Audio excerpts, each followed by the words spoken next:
and I'm the current president of the WestJax Rotary, and we're very fortunate members that we have Lieutenant Maddison Larson, who's going to be speaking us today. She's been serving on the Theodore Roosevelt, and she's calling in or connecting with us. She's in Guam right now. In addition to her service, she also is the past president of the Rotaract Club of Pacific Beach, and she comes from a very strong Rotary family with her grandfathers, her mom, her dad, and a brother are all Rotarians. And Maddison or Lieutenant Larson, I should say, your dad is currently a president, or he's a member of a regional Rotary club. Is that correct? My mom is a member of a Fleming Island Rotary Club, and then him and my brother are members via their family program, I think is kind of what the deal is. So. It's great that you were able to join us today. She's currently assigned to the Destroyer Squad in 23 as the department head. Now the manpower officer forward deployed to the Western Pacific. Maddison, you want to take it away for us, and we really appreciate you being here today. Absolutely. Thank you, Dan, for the introduction. Well, obviously, I can't see you. Unfortunately, our Wi-Fi quality here isn't great, but I'm happy to be on the phone with you guys and kind of talk about what's been going on here, because it has been on the news a lot lately. So it's been definitely very interesting kind of being in the middle of it all. So like Dan said, I'm currently stationed on the Theodore Roosevelt, and I'm the admin and manpower officer for Destroyer Squadron 2-3. What that means is essentially I'm working for the guy that's in charge of all the small ships that deploy with the carrier. And just for a little bit of background, kind of what I do on a day-to-day basis is working with those ships on any admin and manpower requirements they have, but also while we're underway, we're in charge of the surface and anti-submarine warfare picture, that's surrounding all of the ships while we're deployed, and making sure that we're keeping all the ships safe and things like that. And I stand a staff tactical action officer watch, and basically, that means that over all of the ships, I'm monitoring their surface and anti-submarine warfare pictures, making sure everyone's staying safe and that we're getting the mission accomplished. And with that, just kind of to explain, so I'm on the Theodore Roosevelt, but the captain, Captain Crozier, that's been in the news, he's not directly my CO. About only 50% of about the 5,000 people that are on board the Theodore Roosevelt actually work directly under him. So multiple other commands embarked, including there's an air wing that has all the, the helicopters and the fighter jets, along with carrier strike group, things like that.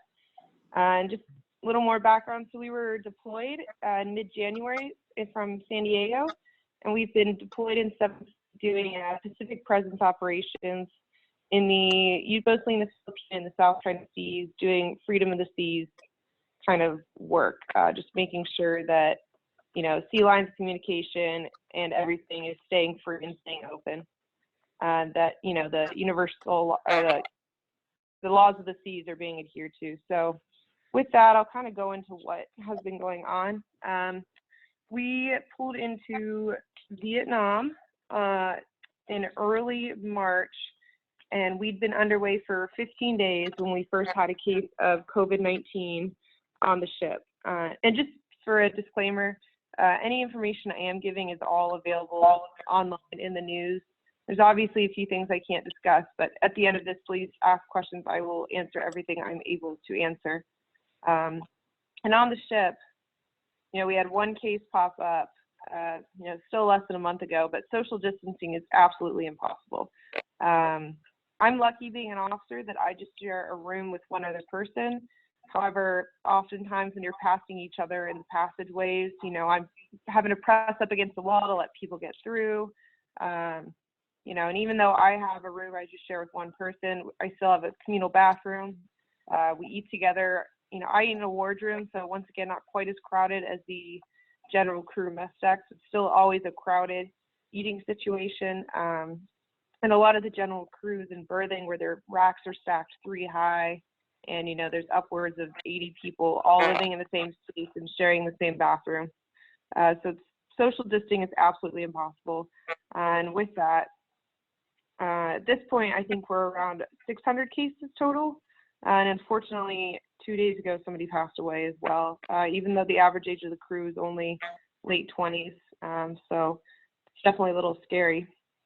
But with regards to what's been going on in the news, the reason that Captain Crozier, the CEO that wrote the letter, he did so because, like I was talking about, social distancing is absolutely impossible. And this was kind of foreseen to either, be this bad, if not worse. And he wrote the letter at that point because at that point he did not have faith that the Navy was going to provide the rooms needed in a timely manner in order to quarantine everybody. And with that, at this point, we are pretty much all quarantined. There is still about a 800-person party that has been left behind. That is, it is a nuclear-powered aircraft carrier, so there's quite a few things that still need to be tended to. We can't just lock up shop and go home, unfortunately. There's about 800 people that are left behind and maintaining the ship, able to get it underway if necessary. But most of the rest of the crew is quarantined. So I'm currently on day 11 of quarantine, but with that, there's Naval Base Guam only had about 1,000 rooms available, so not enough to house over 4,000 people. And so with that letter, he was trying to, figure out some way for the Navy, get the Navy to take action and get us off the ship and get everybody into individual rooms so we could complete a quarantine and get a clean ship and go home, or go back out on patrol. And since he wrote that letter, as you have seen, he was relieved from his command, and the situation has devolved since, with the acting Secretary of the Navy, Motley, coming on board about a week and a half ago now, and he has since stepped down. You can see the speech he gave online. It was probably considered inappropriate by most people. I won't comment on that, but it is available online, the transcript to read. Yeah, and that's really kind of what's been going on in the current situation and everything. And yeah, that's really about all I have. Just if anyone has any questions, it's definitely been an interesting situation to be in, and an unfortunate one. I have had a negative test, so thankfully I should be in the clear on that, at least for right now. So that's been, been blessed to be in that position. But yeah, if anyone has any questions, I'm here to answer them. Thank you for your time.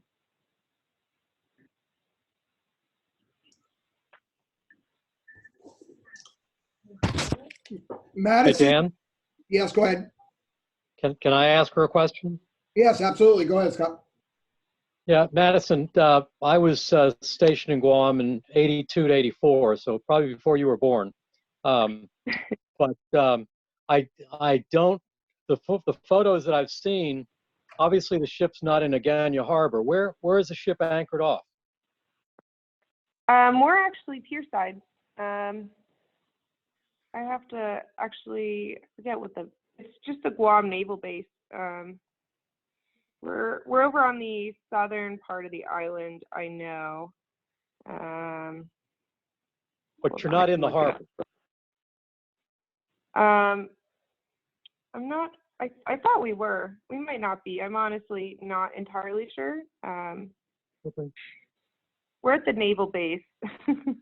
Right. Yeah, Right. honestly, not being part of ship's company, don't really do any of the standing officer, the deck, or any of the navigational work. So. Okay. But for what it's worth, when you get out of quarantine, it's a beautiful island. It is beautiful. Yeah, this is actually my third time here. So unfortunately, this time I can't exactly leave the room. But it still has, I have a nice balcony, so I can go sit out and enjoy it every day, which has been nice. So. Well, thank you. Be safe. Absolutely.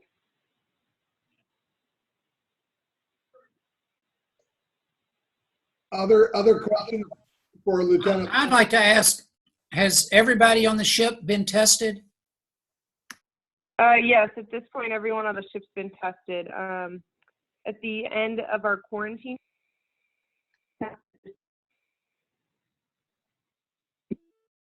I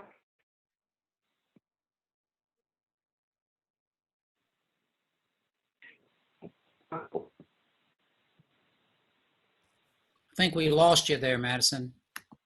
okay, everyone has been tested on board. We'll have to be retested at the end of our quarantine period, because obviously people could have been exposed at some point, and there's been quite a few asymptomatic people, so have to be retested here shortly.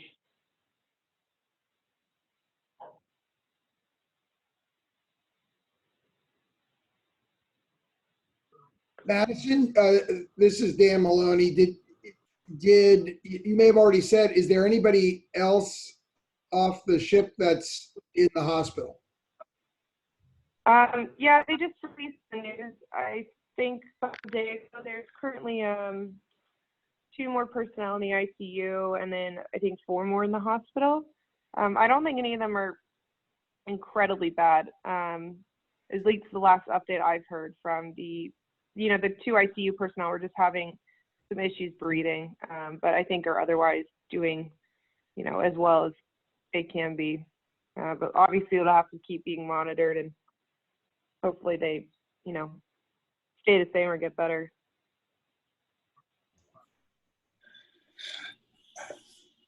Hey, Dan, this is Eric. I have a question. Eric Sherman.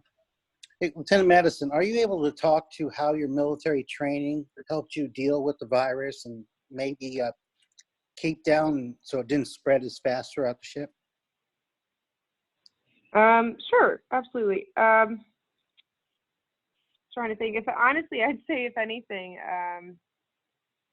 just adherence to rules training. It's one of those things that obviously in the military, it's not like we can be like, I'm not going to follow the rule to stay in my hotel room or not conduct quarantine. So just this entire process for me has been, even though it's, going and staying in a hotel room for 14 days, it's been a military operation. Actually, they've taken over about 10 hotels in Guam, and they're actually being essentially completely military run at this point, which has been interesting. Like, I'm in a Hyatt, and nice room and everything, but can't leave the room, and there's pretty much no hotel staff here. It's all being military run. So I think obviously at first, based on a close quarter situation, it was pretty impossible to maintain its spread, but the fact that it's been treated like a military operation and not just we're staying in a hotel for 14 days and has definitely helped the situation and prevented any further spread. Thank you. Absolutely.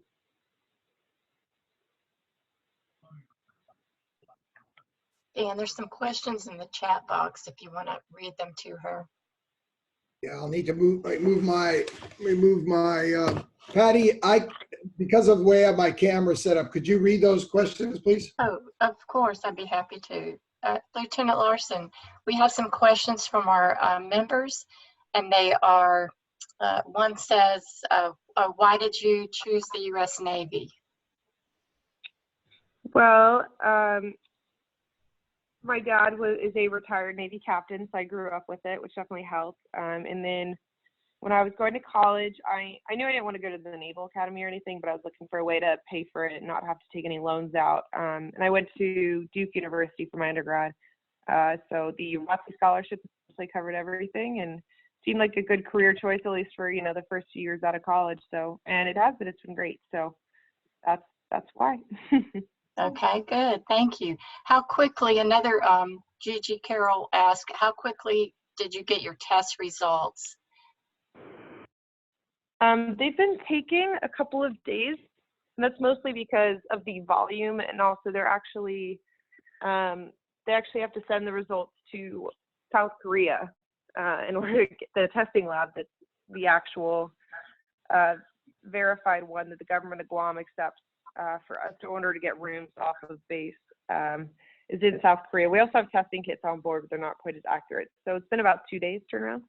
Okay. And is the hospital there equipped to handle everybody so far, or does it seem like it's overwhelmed? No, they've been very well equipped to handle. 'Cause, you know, there's obviously the island hospital, which we haven't even had to send anyone to yet. It's just everyone's at the Naval Base Guam Hospital. They have enough ICU units and ventilators and everything to more than handle everything so far. So that's been good. That's good. The person who died, the sailor who died, did he have any underlying issues, any other health issues? They haven't even identified these sailors to ship personnel yet. They're still informing family members. Okay. I do know it was a chief petty officer that was in his 40s, though. Unfortunately, his wife was able to fly out before he passed away and be able to say goodbye. So I do know he was able to get that, which was fortunate. Yeah. Well, do you plan to make the Navy a career? Most likely not. I'm currently right around 5 years.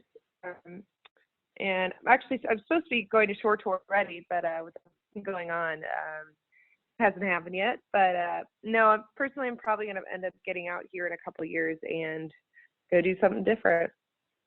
But I have very much so enjoyed my Navy experience. Obviously, this has not been the most enjoyable, but a lot of parts have been really enjoyable. Just looking for a different challenge, I think, at this point. Okay.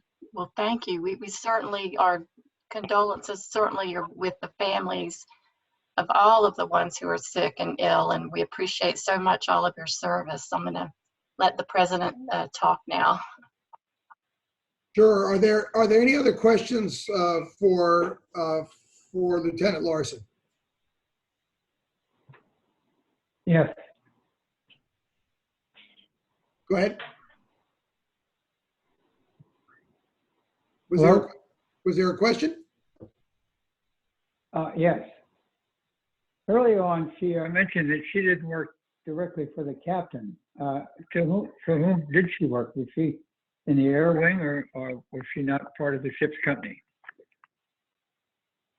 Yeah, so I'm not actually a part of ship's company. I work for the destroyer squadron, which is a 06 command. So it's the guy essentially that's in charge of all the small ships that we deploy with. Okay, but are you assigned to the ship though, to represent that squadron? Is that correct? Yes, we are embarked on the Theodore Roosevelt. So you're probably assigned to the flag officer that's aboard the carrier. Yes, that's who we report to. Okay, I got that. Thank you. Big group commander. Yep, absolutely. I have another question. Let's see. Was your dad ever stationed at Naval Station Mayport? He was, yep, a couple of times. So that was actually his last duty station prior to getting out of the Navy. He got out, I think, about 7 years ago now. Okay. We know it's late at night over there for you. We sure appreciate you taking your time to do this. We had Admiral Tom Watson ask that previous question, and we also have Captain Phil Voss on our call, retired Captain Phil Voss. And his son and son-in-law are also serving on that ship. So awesome. Not awesome really right now, but good to hear there's some fellow blood out there. Local connections. Absolutely. We're a big military town. Captain Voss, any comments or questions?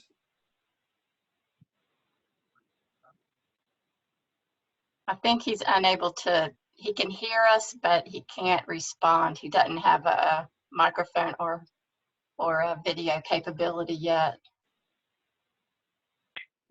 That's like a Christmas miracle, Madison. How lucky are we? I don't see Phil there. That's just a joke, Phil. I'm just kidding around. All right. Well, Yes, go ahead, Mike. How many Marines are on board the Roosevelt? There's no Marines on board the Roosevelt. It's all, it's pretty much all Navy personnel. Say it again, please. There's no Marines on board the Theodore Roosevelt. It's pretty much all Navy personnel. Thank you. Any other questions for the lieutenant?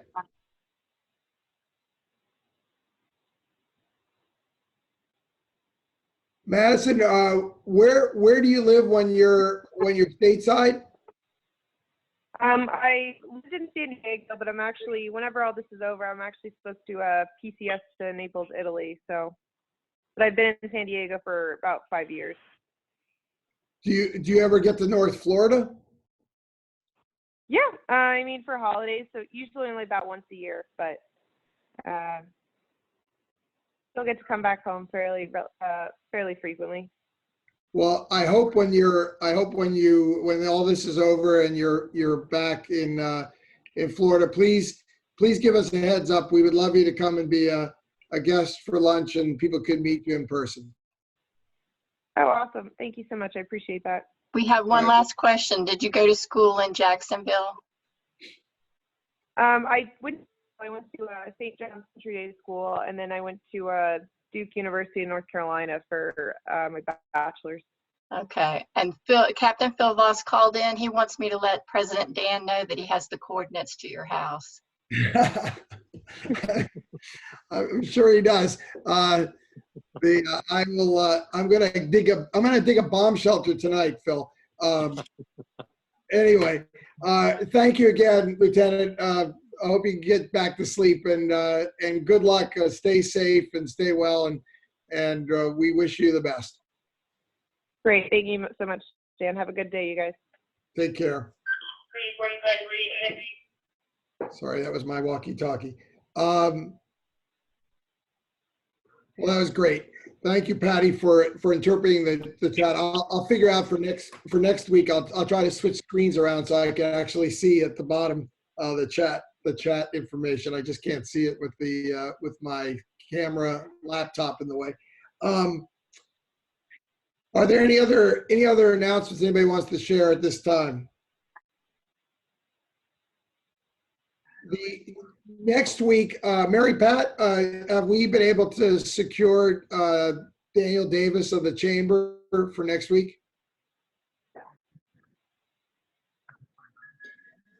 Hey, Dan, I am still waiting to hear back from Jim Lanier on that. So they were looking for a couple of dates. Okay.